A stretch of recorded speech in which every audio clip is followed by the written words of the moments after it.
আজ অনেক দিন পর ক্যামেরার সামনে বসলাম। সত্যি কথা বলতে কি বলুন তো, এখন আর কিছু ভালো লাগে না, ইচ্ছা করে না। একটা দিন ছিল যখন সকালবেলা উঠে ভাবতাম আজকে সুন্দরীকে আনতে হবে, সুন্দরীকে এই খেতে দেবো, সুন্দরীকে ওই করব, এই ভিডিও করব। এখন আর কিচ্ছু ভালো লাগে না। আজকে বাড়িতে আমি পুরো একা। আজ অনেকদিন পর মিমি আবার স্কুল গেছে, আপনাদের দাদাভাই কাজে বেরিয়ে গেছে। বাড়িতে সম্পূর্ণ আমি একা, বিশ্বাস করুন।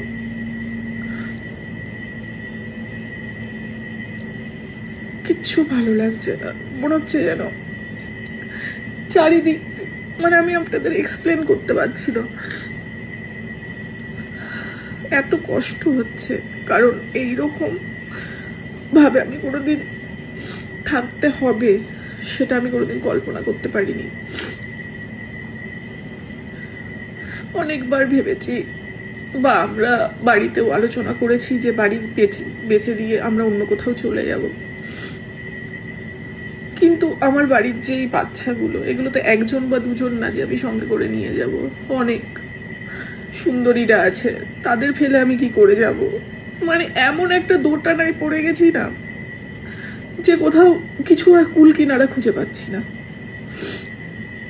কিচ্ছু করতে ভালো লাগে না, না বাড়ি থেকে বেরোতে ভালো লাগে। আপনারা অনেকে আমাকে কমেন্ট করছে, দিদি ভাই সুন্দরীর কাছে একটু যাও। এখনো অবধি আমি সাহস করে উঠতে পারছি না সুন্দরীর সামনে গিয়ে ঠিক মতো দাঁড়ানোর। কারণ আমি গেলে সুন্দরী তো চারিদিকে খুঁজবে, আমি কি উত্তর দেবো বলুন তো? ও তো বোঝে না। তবে চেষ্টা করছি। ও ভাবছে মা কোথায় গেল, মা কেন আসছে না।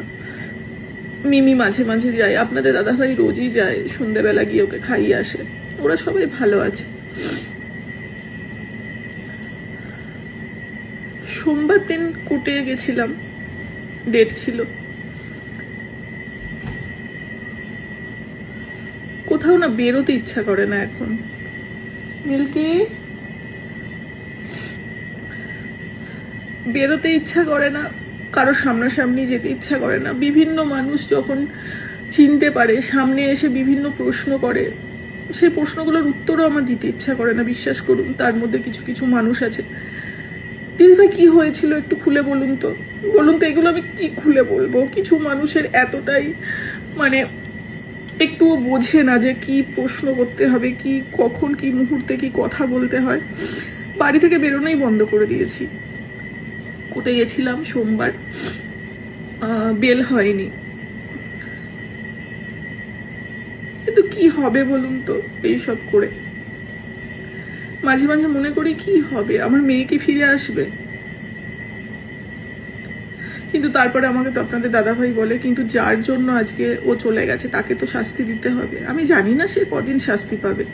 আজকে 1 মাসের উপর হয়ে গেছে জেলে আছে, আজ না হোক কাল তো বেরোবে। একদিন মানুষ সব ভুলে যাবে, ও বিয়ে করবে, ঘুরে বেড়াবে বউ নিয়ে। গেল তো আমাদের না। অনেক কথা জানতে পারলাম, অনেক কথা জানতে পারলাম যে আগের দিনকে ওকে বাড়িতে ডেকে নিয়ে যাওয়া হয়েছিল, নিয়ে গিয়ে ওর সাথে কি কি ওকে বলা হয়েছে, কি কি ওর সাথে করা হয়েছে, যেটা এখন হয়তো আমার বলাটা ঠিক হবে না। ভবিষ্যতে যদি প্রয়োজন পড়ে আমি আপনাদের সবই জানাবো, মুখ খুলবো। কি হয়েছে বাবা? লাগছে শোনা, ছাড়ো, লাগছে, বসো।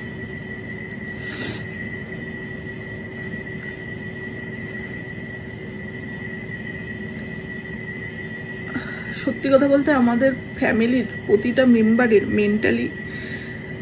একদমই মেন্টাল দিক থেকে আমরা একদমই ভালো নেই। না মিমি, না আপনাদের দাদাভাই, না আমার ভাই, না আমার মা, কেউ নেই। কারণ আমাদের পৃথিবী জুড়ে শুধু সায়নীই ছিল। আর ও মানে এতটাই ভেঙে পড়েছিল, বা কতটা একটা মানুষ কষ্ট পাওয়ার পর এরকম একটা ডিসিশন নিতে পারে। তবুও বলবো ওর আরো ভাবা উচিত ছিল, কারণ ও কতটা প্রতিবাদী মেয়ে ছিল আপনারা সবাই জানেন। যাই হোক,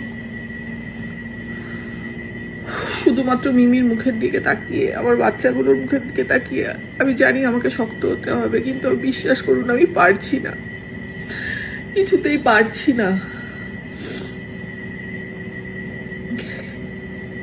কোর্ট কি শাস্তি দেবে তো জানি না আমি, তবে ওপরওয়ালা তো আছে। যে জিনিসগুলো, যে কথাগুলো আজ আমি জানতে পেরেছি, যে ওর সাথে কি কি করা হতো বা করা হয়েছে, ভগবান তো ক্ষমা করবে না। আইন কানুন ক্ষমা করলেও ভগবান ক্ষমা করবে না। তিলে তিলে তো মরবে। এক মায়ের অভিশাপ।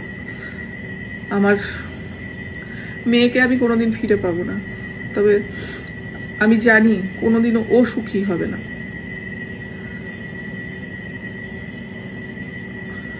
আপনারা আমাকে অনেক মোটিভেট করছেন, অনেক ভালো মনে জোর দিচ্ছেন। ক্যামেরার সামনে আসতে আর ইচ্ছা করে না। একা রয়েছি, কিছুই ভালো লাগছে না, মনে হচ্ছে। যাই হোক, মানে যখন আমি একা থাকতাম না, আমরা এরকম হয়তো মিমি স্কুল চলে গেছে বা আপনাদের দাদাভাই কাজে বেরিয়ে গেছে, বাড়িতে সায়নের কলেজ নেই, তো আমরা দুজনে প্ল্যান করে কোথাও না কোথাও বেরিয়ে পড়তাম। হয় শপিংয়ে যেতাম, নাহলে সিনেমা দেখতে চলে যেতাম, না হলে পার্লার চলে যেতাম। আর হবে না সেগুলো।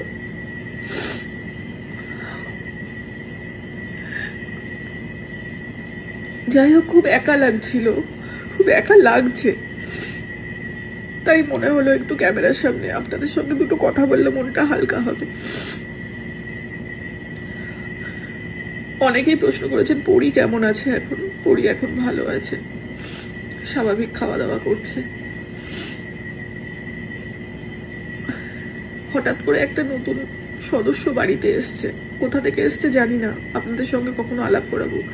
আমাদের এই রসগোল্লার বয়সী হবে, রসগোল্লার মতোই ছোট্ট একটা বেড়াল হঠাৎ করে আবার জানি না কোথা থেকে এসেছে, বাড়িতে কয়েকদিন ধরে আছে।